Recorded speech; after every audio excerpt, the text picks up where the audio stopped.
पाक फौज मुल्क की सलामती को दरपेश हर खतरे से निपटने के लिए तैयार है। Army chief general Syed Asim Munir ने कहा, पाक फौज मुल्क की सलामती को दरपेश हर तरह के खतरे से निपटने के लिए तैयार है। ISPR के मुताबिक army chief general Asim Munir ने कंट्रोल लाइन पर अगले मोर्चों का दौरा किया। इन्होंने अगले मोर्चों पर मौजूद अफसरान और जवानों से मुलाकात की।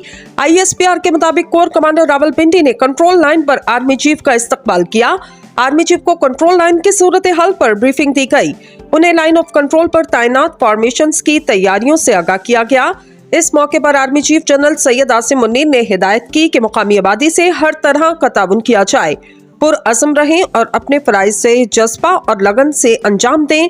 आर्मी चीफ ने अफसरान और जवानों के बुलंद हौसले और जबरदस्त ऑपरेशनल तैयारियों को सराहा। Army chief general Syed Asim Munir ने कहा, पाक फौज मसला कश्मीर के सलामती कौंसिल की करारदादों के मुताबिक हल की भरपूर हमायत करती है। ISPR के मुताबिक मादरे वतन की सरहदों, सलामती और दिफा के लिए पाक फौज पुरअज़्म है।